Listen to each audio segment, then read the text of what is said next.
Let's switch gears, and tonight, let's move over to a different NELP standard.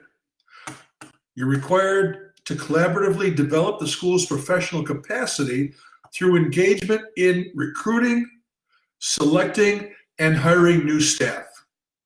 So develop professional capacity. You know the way I usually work these topics. I think back about at the bottom of the hierarchy, all right? There's a lot that you need to know. There's a lot of content involved. And so I'm starting this lesson like I have all the others, talking about content.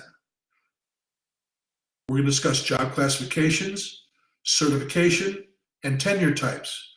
We're going to explore different employment categories because you have civil service and certificated, and the rights and responsibilities for each group. All right, going back to the basics. Has anyone ever had this in any other NU course?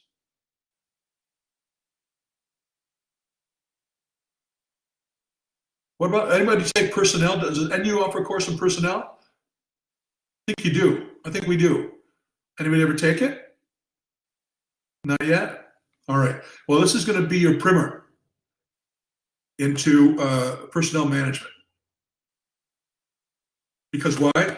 This is what personnel management is. Recruiting, selecting, hiring, and developing. Let me add another. And developing qualified staff, highly qualified staff, right?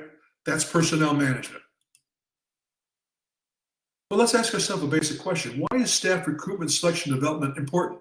Before I go to the next slide, you tell me, why is this so important to a building principal that you recruit, select, and you develop your staff, be they certificated or civil service?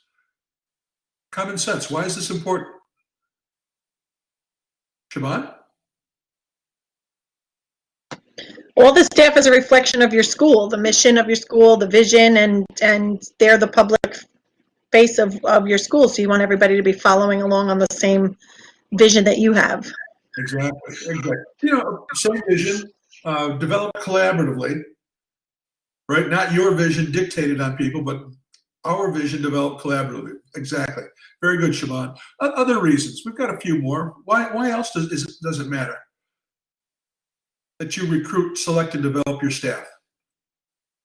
Some common sense reasons. Think about your own personality. Shannon?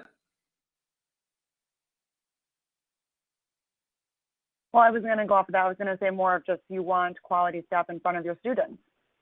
Exactly. And in that regards, I remember it was about 2 weeks ago, I was on Facebook and I subscribed to Education Week.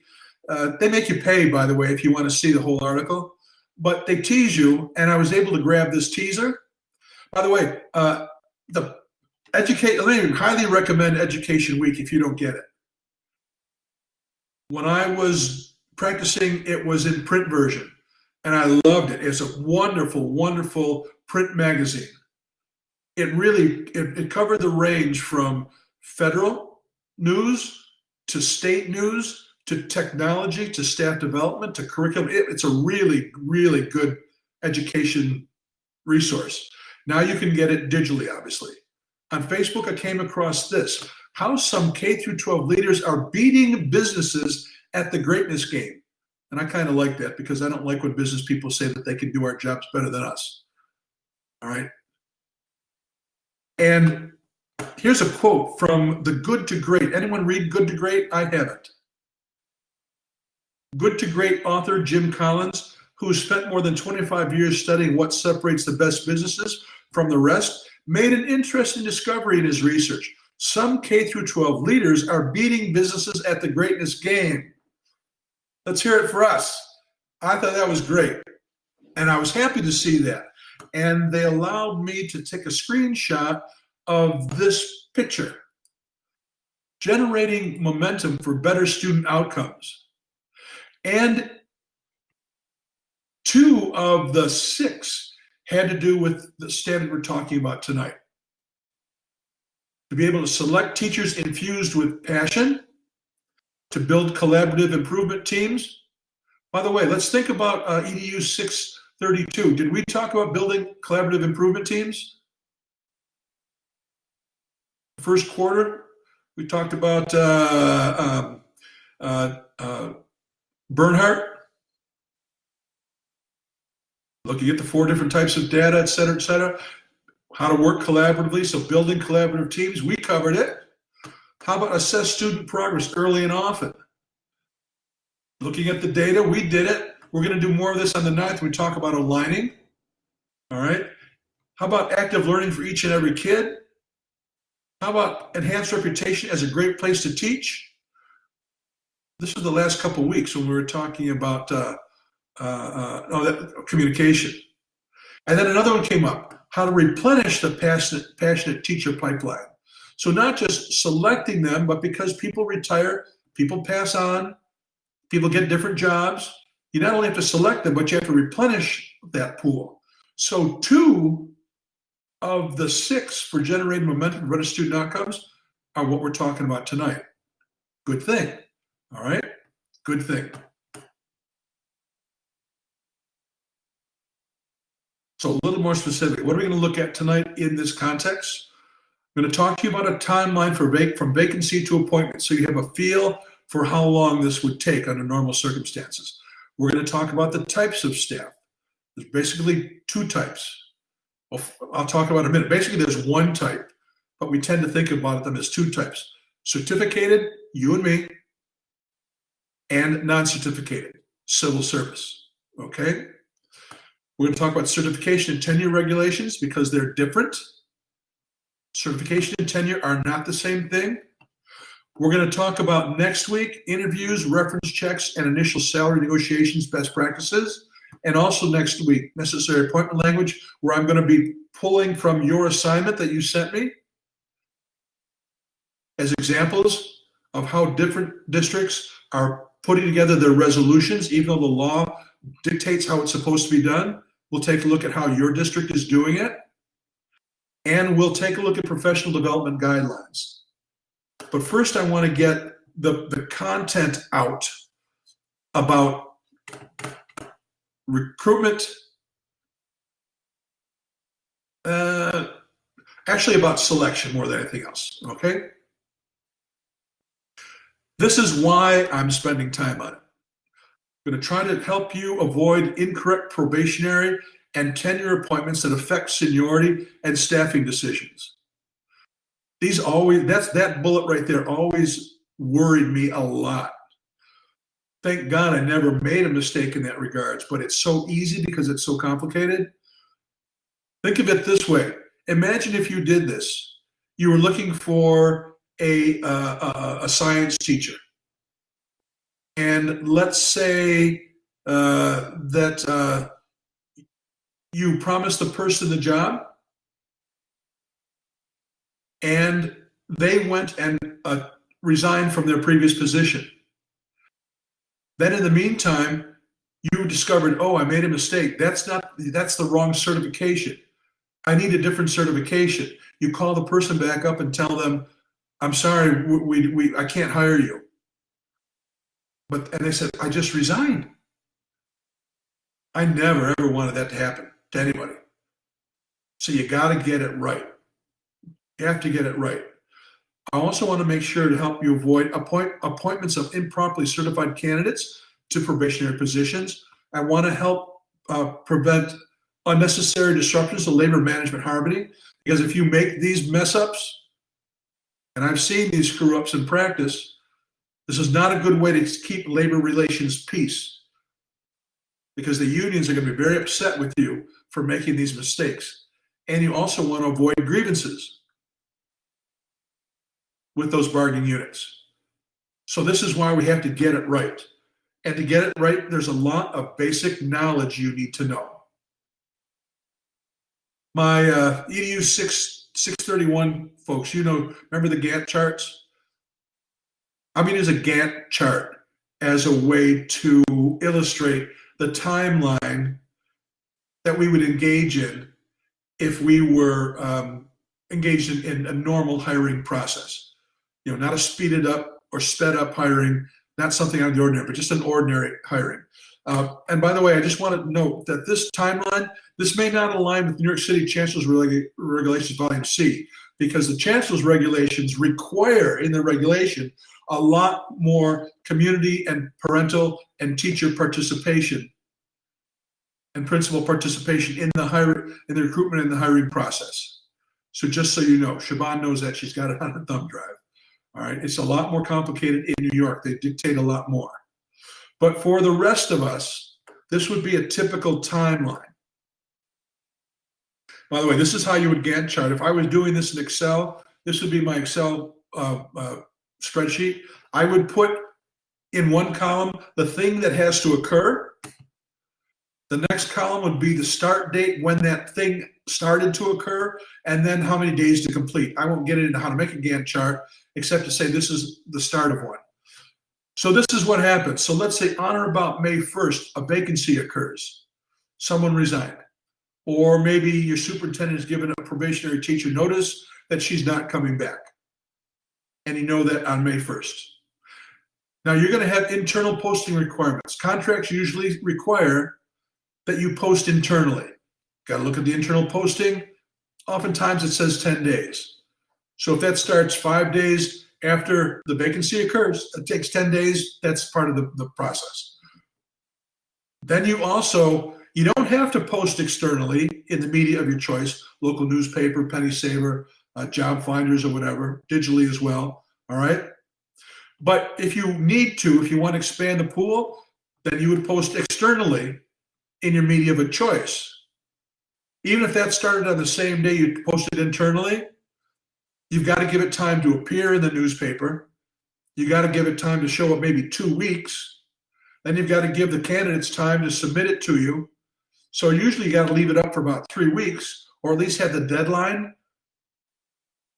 Well, in this case, accepted applications close to 34 days. All right. So it was up for 3 weeks. And then I gave it another about a week and a half more to accept applications. You've got to appoint an interview committee. Someone's got to screen applications for that first interview. You would never give all 60 applications to the interview committee, for instance. Someone's got to go through that. Might be your personnel department. If you're a small district, usually it's the building principal, a teaching position. Might be a team. Building principal, assistant principal, maybe the department chair. All right, maybe a couple teachers. Not a big group. This is not an interview group. Someone's got to screen and throw away the wheat, get rid of the wheat and the chaff. You got to keep the good stuff and throw away the bad stuff. All right. Then you got to schedule your first stage interviews. Then you have to interview. Now, the first stage interviews, you would still even do those in your small group.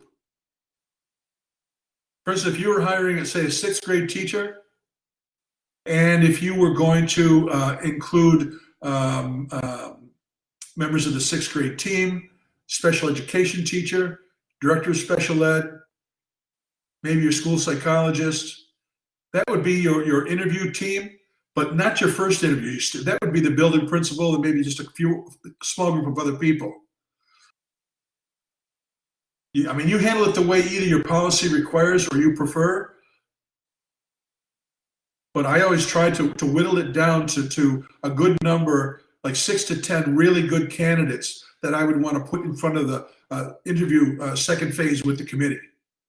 So I'm still screening. But then you have the second phase. Then you've got to finally schedule the finalists after you get through all that, because you might have 2 people that are your finalists. You got to schedule that. Then you got to interview them. Then someone's got to check references. The superintendent's going to want to meet with the finalist. Superintendent has to negotiate entry terms and conditions. You got to notify the Board of Education of the intent to hire in advance. You do that. You wouldn't go to a board meeting as a superintendent. In big cities you would, because the board would simply rubber stamp whatever you brought to their attention. In smaller cities and in union-free and central school districts, boards like to know in advance. who you're going to put in front of them. One of the reasons is they want to know if you are hiring anybody's relative, for instance. Are you going to recommend local candidates? Why aren't you recommending local candidates? I know that Shannon Bakari lives in, I don't know, Lockport, Lancaster. I know that she does. She's one of ours. She graduated from our high school. How come you're not interviewing her? I want to know. And then you gotta explain that. Well, actually, your superintendent has to explain that. You don't want that to happen at the meeting where they're supposed to be appointed. You want it to be smooth, no bumps in the road.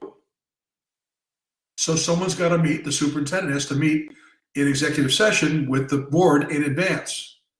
Now, it could happen at the same meeting, but better to happen a month or 2 weeks prior to, just to make sure the board can support you. Then you have to notify, the board makes the appointment, and then the appointee's on the job. So what I'm saying here is that you can short circuit this in some cases, all right? And especially if you've got to get someone in there right away. But it could take from May till September to get people on board. Okay, so it's a long process. May, June, July, August, September, 5 months. You could probably boil that down to 3 months, but it's still going to take a good amount of time, even under the best of circumstances. All of that has to happen. This is what a Gantt chart does for you. I won't give you all of it, but a Gantt chart is able to display graphically what you're doing. So down here is that column of things I said had to happen. And the orange or the red or reddish orange here stands for how long, when something started and how long it would take to happen. So if you want to know how to do Gantt charts, and they're really helpful, especially with very complex projects, go to YouTube, type in how to create a Gantt chart with Excel, and there's some really short and really good videos on how to do it. This is really good when you have really complex projects, especially complex projects that happen over a long period of time. All right. Maybe here's a good one for you. Adopting a textbook series for elementary grades would really work well. Gantt charting it, putting everything here that has to occur. Locate vendors, bring the vendors in, form a committee, pilot, et cetera, all that can go in your Gantt chart. All right. We use it a lot when it's come time for capital projects. All the different things that have to happen in a proper sequence. All right, so Gantt charting. All right, so now you have hopefully a feel for how detailed recruitment and selection is.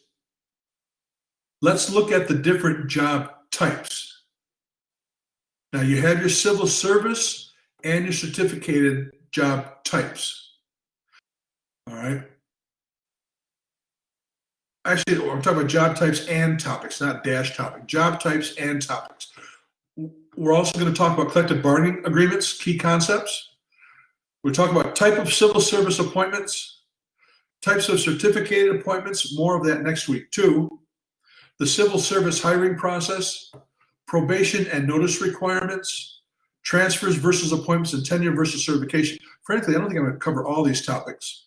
I think this might have been from an old presentation. But we're going to get to 90% of them. All right? All right, let's talk about the job types, the appointments.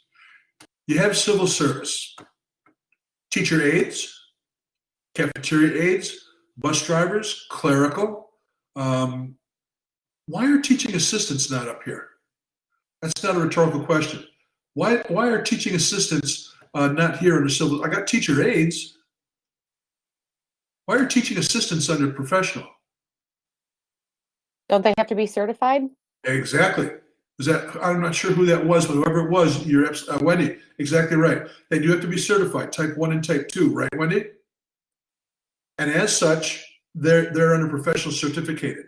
But principals care about teacher aides, don't you? You care about cafeteria aides.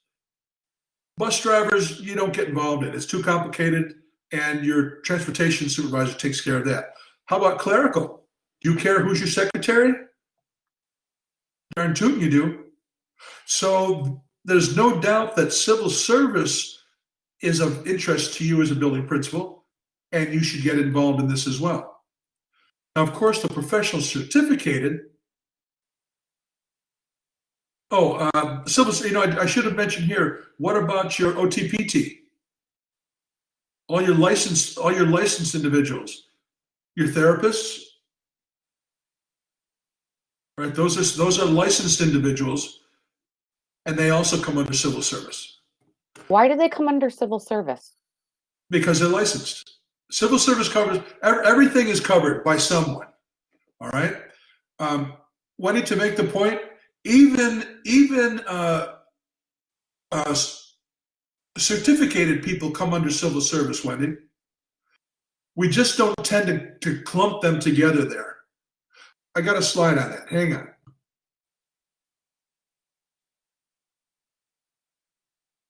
Yeah.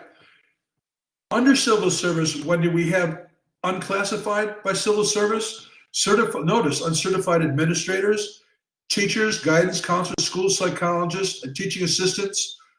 All right. They still come under civil service, but they're just referred to as the unclassified group. So civil service gets its hands on everybody, but the laws will say that education law, et cetera, subpart 30 will govern tenure and certification for those individuals. All right. I'm sorry I forgot to put under here. I've got it here. Well, let me stick with my progression here, Wendy. I think I answered your question, okay? Everybody comes under civil service. Now, civil service, to get to Wendy's question, has a type of job subtypes. So you've got, they call them jurisdictional classifications. You have your exempt positions for which a competitive or non-competitive examinations or other qualification requirements are not practicable. That would be the district clerk, the district treasurer, the tax collector, the superintendent, secretary, and the payroll clerk. Let me back up just to tell you that when you get to the competitive class, notice it said there's competitive or non-competitive, which competitive or non-competitive examinations are not required. All right, so that implies that there are examinations required for the competitive class positions. All right, so you have the exempt class, superintendent secretary, because she's called a confidential employee. Why is she confidential? Because she's handling so many personnel matters. She knows everything that's going on. There's no test for that. All right. Superintendent recommends the board the secretary. She's in an exempt position. The district clerk is an exempt position. The board gets to hire who they want to be their district clerk. The treasurer, the board gets to hire who they want to be their treasurer. All right. Then you have the competitive class. Now notice this is a pretty inclusive.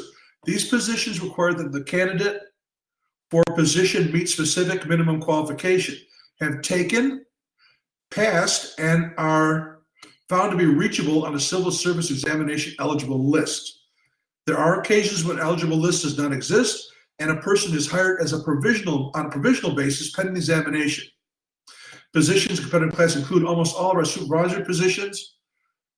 All right, superintendent of buildings and grounds, director of transportation, et cetera, custodians, secretarial, not the superintendents, and clerical positions. All right, these are all competitive class positions. Now, are any of you familiar with testing, posting, being on the list, anything like that? Christy, you are? Just a little. Give me a little bit of your Mets and Mets. Tell me to what extent, if you would. Yeah, just that there is the civil service list, and I believe they are ranked. and that has to do with how they are hired, or I believe it's like the top 3 Yes. are looked at, and then for hiring purposes, you need to be aware of that civil service list and where people fall on that list. Very good. She's got the basics of it. Have any of you ever taken, are any of you on a list by any chance? Do you know if you're on a list? You would have had to take a test. All right, so Christy gave you the very accurate and condensed version. Every county has an Office of Civil Service. They don't have identical rules, but most of their rules all of their rules comport with civil service law. Just some counties do things a little bit different. So the counties issue examinations. All right, Gina says she was on the list before he was a teacher. I thought someone might be, Gina. Do you mind if you tell us what list you were on, Gina? Or type it in for us. You don't have to if you don't want to. So Years ago, I was on a list for a health inspector. house inspector. Very good. Okay, which makes up a good point. These civil service rules apply to everybody. All right, all kinds of different government, public employers. All right, county, state. Civil service is really what govern all those people that you saw come in front of the House committee. They're all civil service people. All right, that's how they got in there. They had to pass tests and get on a list. Anyways, the counties issue a test when they feel they need to replenish the list. The list is as long as the people who took the test. When you're trying to fill a job, let's say a secretary's job, you can request either the district list or the county list. If you request the district list, you're going to get a much shorter list, but you would do that because maybe the person that you want, is on the district list, your school district list, but not and further down on the county list. So that's one way of maybe getting the person you want. By the way, you need to know how to play this legally. Good personnel managers and good superintendents know how to play the civil service legally, but know how to work it. So you get who you want, because it can be frustrating at times. So then there's a list. You call in the list. You choose from the top 3. It's what's called canvassing the list, where you formally send out and formally get a declination or an acceptance. If they accept, they got the job. If they decline, you get it on paper and you keep moving your way down the list till you find someone who's reachable. All right? Now, there isn't always a list. And the civil service will allow you to appoint someone provisionally until such time as a test is given and a list is determined. Now, let me give you show you how this can work sometimes not so well for people and why communication is key. We had a situation that worked out well for us, but not for the employee. We were hiring an elementary secretary. Elementary principal was intimately involved. There was no current list. We called the county. Happened to be, we actually spanned 2 counties, all right? But we called the county with jurisdiction and found that there was no list, and that they were going to administer the test, but not for a while. So we were able to, at my recommendation, appoint a highly qualified, and we really loved her, a highly qualified individual to be the secretary. Now, we appointed her full-time, provisionally. Now, this is where communication is key. My secretary maintains that when she had, because she handled a lot of the interview, not interview, but the personnel related items that had to do with civil service, she met with this individual and said, you're being appointed provisionally, you'll have to take the test. The individual did not hear that. When the test was given, that highly qualified, and we loved her, that very good secretary, was not on the list. And we could not hire her. And we had to tell her that. Well, I had to tell her that. And that didn't go over very well. So, earlier I said I would hate to get in a situation. I'm reminded of it. I got in that situation, and here's the exact case in point. Got in that situation where someone didn't take the test. They weren't on the list. We couldn't get them. And we had to hire someone who was on the list. That person turned out to be a district resident and very good as well, but I got the stink eye there for quite a while at basketball and football games and things like that because of that occurring. It was very unfortunate. I regret it, but communication. Clarissa? So we have hired somebody for a position that was part-time to begin with, and now it has moved into a full-time position. The person has taken the civil service test, but she failed it. And so the concern was that we would have to lose this person that does a very good job at their position. At this point, we're going to keep her on, and I'm just making sure that we're correct. I believe in a provisional state, and she has to retake the test. But because she's in a provisional state, she does not get benefits. She's not listed as a full-time employee. Am I correct on that? I'm not. Or are we doing bad? I'm not commenting on that one. Ah, okay. First of all, Clarissa, because I don't know. Second of all, I don't want to comment on that one.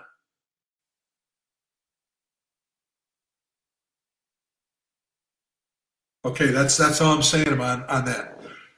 Primarily because I'm not trying to be coy, Clarissa.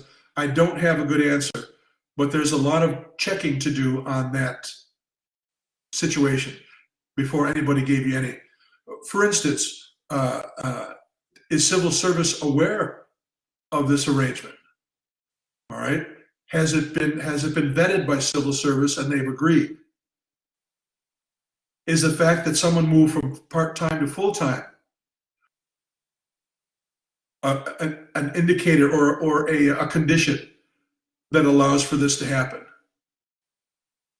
There's also the question about whether someone who's provisional can be denied collective bargaining terms, rights and terms and conditions. Does it say that in the contract? Where does it say that if you're provisional, you shall not receive benefits? I don't know. Those are all questions I would have to research before I gave you any type of definitive answer.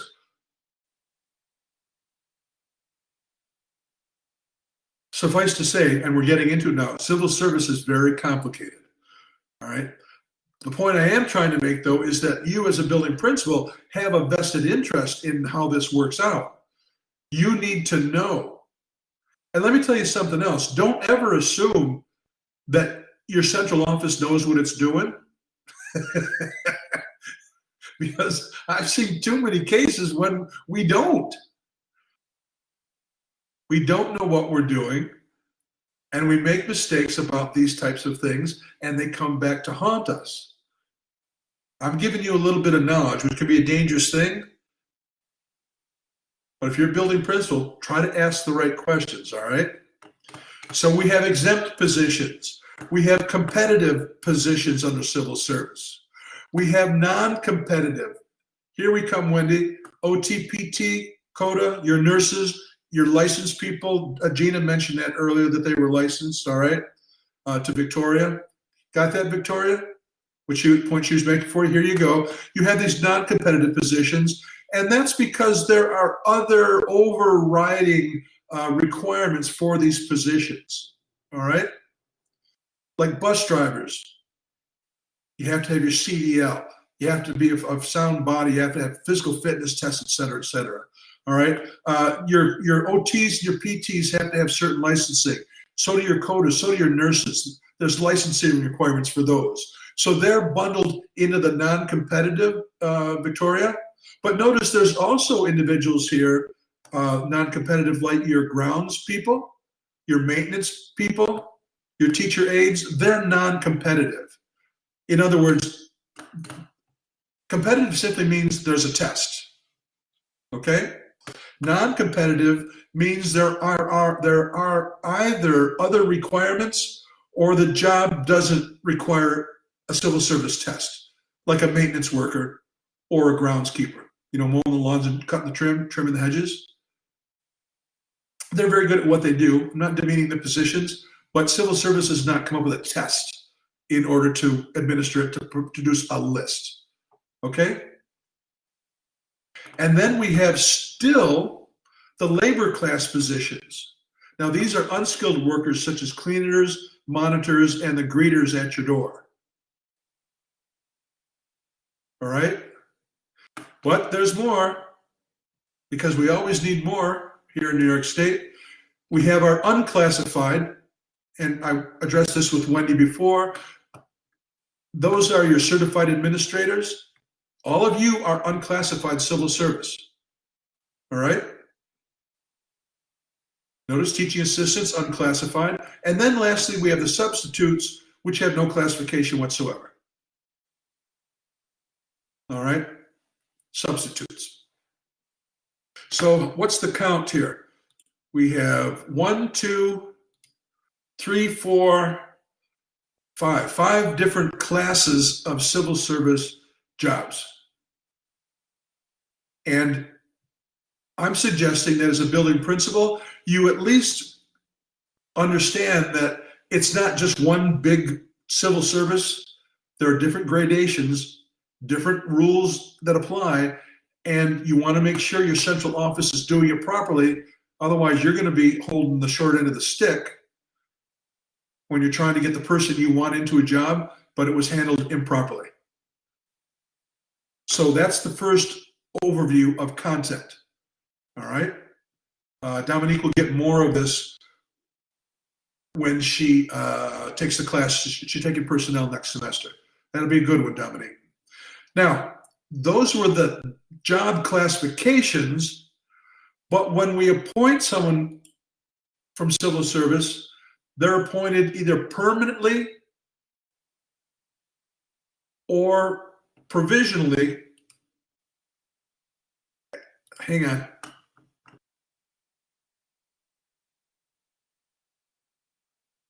I'm missing something. Here it is, subject probationary. So your permanent appointment in the competitive class are made from eligible lists established as all competitive exams. We did that. Permanent appointments are also made in non-competitive exempt and labor class. We did that. This is what I was stumbling for. Permanent appointments are subject to probationary periods. So you've got your permanent and your provisional, but you would never want someone to go to permanent until they went through probation. Now, a permanent, I've got that covered someplace else. A permanent appointment cannot be terminated, interrupted, or discontinued except in accordance with laws governing classified service. Anyone, this is a tough one. I don't expect you to know. Does anyone know how you would terminate a permanent appointment for discipline? What are the laws, the civil service laws that govern due process in case of disciplinary problem with a permanent civil service employee?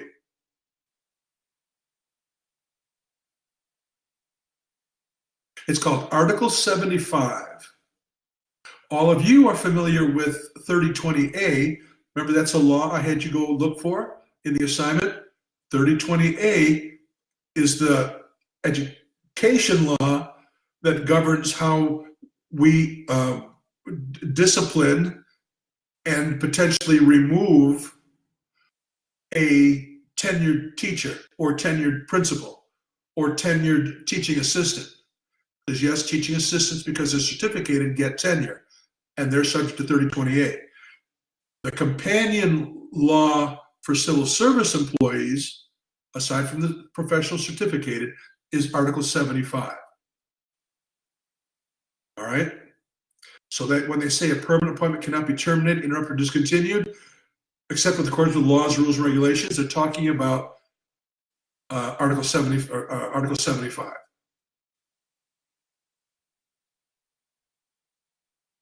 Provisional, in the event a vacancy occurs in a competitive class for which no eligible list is available, they're appointed provisionally. The provisional employee must compete in a civil service exam and be reachable when an eligible list is established. All right, which gets to Clarissa's question. Does reachable mean that they are one of the top 3 also? At the start, yes. There's a list. Remember, the list could be 20 people.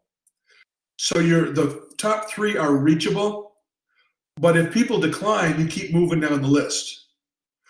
All right. So, hypothetically, you could get down to number 20 and they're reachable, Wendy, because everyone 1 through 19 all said, no way, not working for that Schlosser principle. Okay. Rarely happens, does it get that far. Victoria, is a leave replacement considered permanent because they are certified? Is a leave replacement considered permanent because they are certified? Well, we're talking about certified individuals, first of all, right, Victoria? So you're talking about a teacher? Yeah, but because they're technically not tenure track, would that still be under the same appointment? Well, teacher appointments, be they permanent, provisional, probationary, et cetera, those are not covered under civil service law. All right? Those are under laws relating to awarding tenure, and I'll get into that. So now, is a leave replacement, this is someone who's coming in to fill in for someone who's maybe on a medical leave, right? Are they considered permanent? They're considered a long-term sub. Okay, you've got a position, it's your position. Your name is fixed there. You're out legally, so to speak. You're using FMLA, Family Medical Leave Act, or you're using all your days that you've got in your contract, but you're out and you are expecting and entitled to return to that same position. While you're gone, Victoria, we go out and find a social studies teacher who's certified, let's hope. That person gets appointed because we know you're going to be out maybe 6 weeks. Not per diem, but to a long-term sub position. Okay? So they're neither fish nor frog here, all right? They're neither one or the other. They're a long-term sub. And when you come back, they're gone. I am going to talk about getting credit, however, for that. Some of that time can count. All right, permanent and provisional. Permanent appointment, but you appoint them to probationary status because you don't want to give someone permanent. I'm going to come to this later, but let me get it now. Regarding probation, there's no law, there's no rules in civil service law that tells you how long a probationary period can be for a civil service appointment. So you get to make it up. But you have to make it up. You don't get to change it for each person coming in. Oh, this person, I'll give them 2 weeks, the next person's going to get 2 years. No, you got to be consistent. And you might find it listed in policy. But the district gets to choose how long a probationary, up to a year. All right? Up to a year. We're going to come to that in a bit. I'm still in civil service. We're still very highly regulated. If you need to create positions, well, you can't just, you can't, if it's a competitive position, you can't call for a list if civil service doesn't even have the position on the books. So you and your district have to have a position on the books at the county level. If you have a position, say a building secretary, then you're good. If you don't, you have to create one. So to create a new position, the district must complete a new position's duty statement, which basically is writing to them and telling them what the duties entail. And then they'll decide if they've got a position that you can call it that, or if you're going to have a new position. So there, you have to tell civil service that you're creating a new position, and they vet it to tell you whether or not this is copacetic or not. This is good. So there's another hurdle you need to run up against. You have your examinations. We talked about that. You have your open competitive exams. Those are the type we just talked about. You have your promotional exams. These are offered to existing employees who meet the promotional qualifications. So I don't know if I can give you a case in point. Let's say you have a direct, I think this might work. If you have a position called a director of buildings and grounds, and you want to promote it to assistant superintendent for buildings and grounds. This is just an example. Don't quote me on this, okay? But I think this is one that would work. To move from a director to an assistant superintendent, that's still civil service, all right? But to move up, that would be a promotional exam. And so they have promotional exams that your people can take to move up within rank. You have non-competitive promotional exams and continuous recruitment examinations. I'm not going to get into those because rarely do you get into anything less than the open competitive. You'll find some promotional. The other one's not quite so much, all right? Important to recognize, they have to have a position on file, and people have to take exams if it's competitive, all right? I talked to you about this. You canvass the list. After scores are received for exam, an eligible list is established. And I told you, there's either the county or the district list. We in the district get to decide which list we want. District list will be shorter. County list will be larger, all right? Names of passing candidates are placed on the eligible list that is established for 4 years. An eligible list may expire or be exhausted. That's what happened in Clarissa's case, where they put in a person provisionally. Eligible lists for continuous recruitment are established for 2 years. I'm not going to go into that. All right. Here's where we talk about probation. It's up to 1 year or is established by the district. I went and looked at the Pioneer Administrators Association to see what the probationary period was, and notice it was embedded in contract language. The probationary period will be 90 days. Employees who had at least 30 workdays continuous substitute service in their job will serve 60 days. Employees who transferred to another title will serve 60 days. So this is articulated in a collective bargaining agreement, and it's codified there. And also something that's not in the law, if you want to terminate a permanent position, someone went through probation, if you want to terminate them, you either have to eliminate the position, which is one way to get rid of it, but then you can't hire someone else back in there because it's gone. Or you've got to file Article 75 proceedings against them and go through the disciplinary process. Here's the good news. It's not as expensive, does not take as much time, and it's not as involved as 3020A. So that's the good thing. What would you do if you wanted to get rid of a probationary employee? How would you get rid of a probationary employee?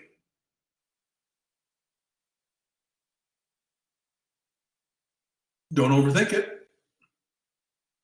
Caitlin? I think you can just tell them that you don't need them anymore. You know, their services are not needed anymore. Exactly. Good answer, Caitlin. And it raises the question, well, how long do you have to, what about notice?